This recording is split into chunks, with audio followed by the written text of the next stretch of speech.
First News with Keeler in the morning on WIBX and WIBX950.com. Chris Tritico, thank God you have us in real speed here, real time. Good morning. Good morning. How are you? Well, apparently not well. It sounds like I may sound like your app backed by Saharan dust down here in Houston, so I've got a voice problem myself.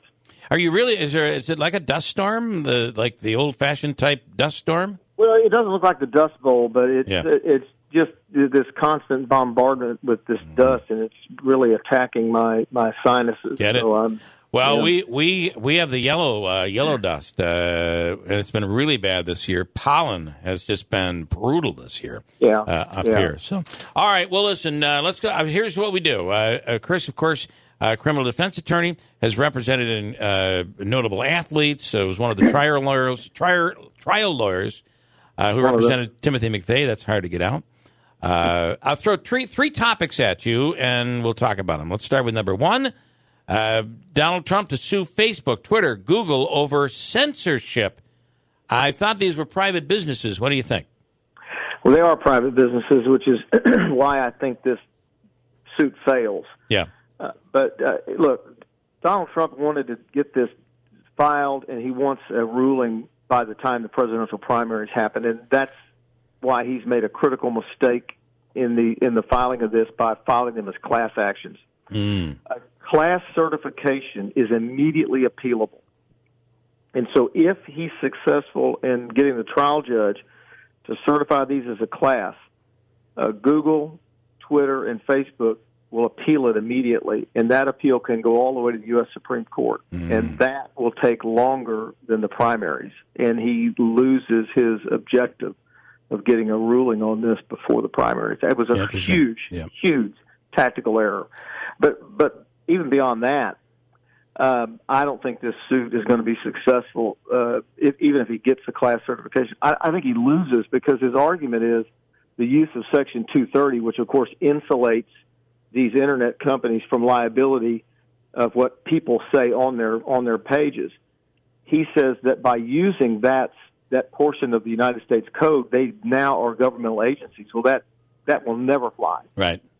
Well, and what I find interesting about this, too, is at one point, while Donald Trump was president, there was movement to asking Congress and even President Trump, they have to begin policing their content. That's what the government was saying to social media. Well, they begin policing it. It just so happens some of the ones who were telling them to police it became the victims of it, and it's hard to go back and say, stop policing your content. Right. Right, yeah. So police your content. Okay, fine. We don't like what you're saying, Mr. President. Yeah, right. Yeah. Look, these are private companies, and because it's a private company, they actually do get to police the content. And when they did police the content, they put up with a whole lot of things that President Trump said. It was only after January 6th that they said, you know what, we're done.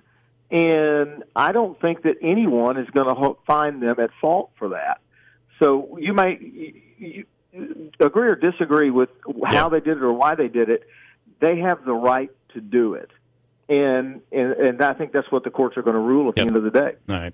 Now, the monopoly question is for the government to decide, not a private citizen. Mm-hmm. Interesting. All right, I want to go out of order if you don't mind. I want to go to topic 3 because topic 2 is mind-blowing, and I want to do that one last. But Michael Avenatti sentenced to 30 months in prison for attempting to extort Nike. Let's talk about this one. Yeah, I feel sorry for Michael. He let the media fame override his judgment. And this happens. People don't generally go to prison for it, but this happens a lot when you get shoved into fame really quickly. When I was trying the Oklahoma City bombing case, and I had done a lot of media cases, but you rarely get one like that. And you walk out of the courtroom after doing something huge that day in court, and you're just surrounded by cameras, and all you can see is lenses and flashes and questions being shouted at you. And it's very easy to forget that your job is not the media. It's representing a client, and that they're only surrounding you and talking to you because of your client. Right. And Michael forgot that. Yeah. And that's why he's in prison. They don't care that it's Michael. They were there because of his client, and Yep. he forgot what his role was, and he got tied up with the media fame, and he thought he was bigger than he was, and he left his client behind and thought that he could do something and he could move mountains because he was Michael Avenatti, and that's what he did wrong, and that's why he's in prison. And it's a shame that he got himself in that position because he forgot what his role was. You know what's interesting? He was going to run for president. This happens in so many, not just to political people and attorneys, and it happens to athletes. It happens to even just everyday people who are big time in their small community. Right. The big fish in the small pond. We begin to read our own headlines and believe them, and that becomes a problem. But when you're a lawyer, you have a fiduciary duty to the person you're representing, and it's bigger than just when you make a mistake as an athlete, you're just taking money out of your own pocket. Right. When you're a lawyer, you have somebody's future on the line. Yep. And he forgot that role. Yep. It's a shame. Finally, the topic of the century, in my opinion, not just the day. If you live in the UK, it may soon be illegal to boil lobsters live. So this story has to be Viagra for every member of PETA. It does. Oh my God, it does. We've finally done something. Yeah. We're there. Yeah. Look, this is as woke as it gets. I think. I don't think we'll ever have a story that the lobster or the legislation. Yeah. Which one is woke? right. So basically saying that it is inhumane to drop a live lobster into boiling water. Not just lobsters, but all of these types of animals, whether it's lobster or crustaceans. I don't know if this is going to pass because once somebody finally realizes that the reason we boil these things live is because you can't wait till they're dead because then you're going to get sick. That's right. If you eat them that way. And unless they've come up with some magic way to do this after they're dead, or someone is going to sit there and kill them and then put them in the water immediately, which isn't going to be any more humane, right? Then this just can't pass. And so I don't understand this. I don't understand why they're doing this. It doesn't make any sense.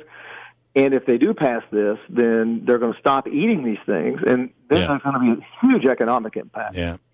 If this legislator who filed this bill in London comes to Boston, I feel sorry for this person. Oh, yeah. There is no good day. He could not survive a day in Boston. He thought the Tea Party was bad. They'll be throwing lobsters in the water. It is the craziest thing. At some point, we've got to remember that animals are animals, right? These are not people. Mm-hmm. And boy, okay. Well, and your thoughts are chances are this doesn't pass. I don't see how it goes anywhere. And once they stop and think about what this is all about. And when they think about the fact that the reason we do it the way we do is not because we're trying to be cruel to the animal. It's the only way to do it where you can be safe in eating it. Yeah. And unless they have a better way, I think everybody would say, okay, if there's a better way, let's do it. But there's not. There's not.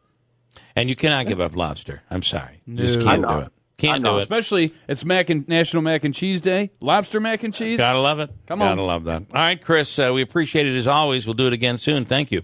You bet. Bye-bye. See you later. Chris Tritico is the guy there. Can you believe that? This is the pandemic. People sitting at home without anything to do. What do we think of next? I don't know. I'm out of thoughts. Well, let's save the lobsters. I was going to ask because I didn't know.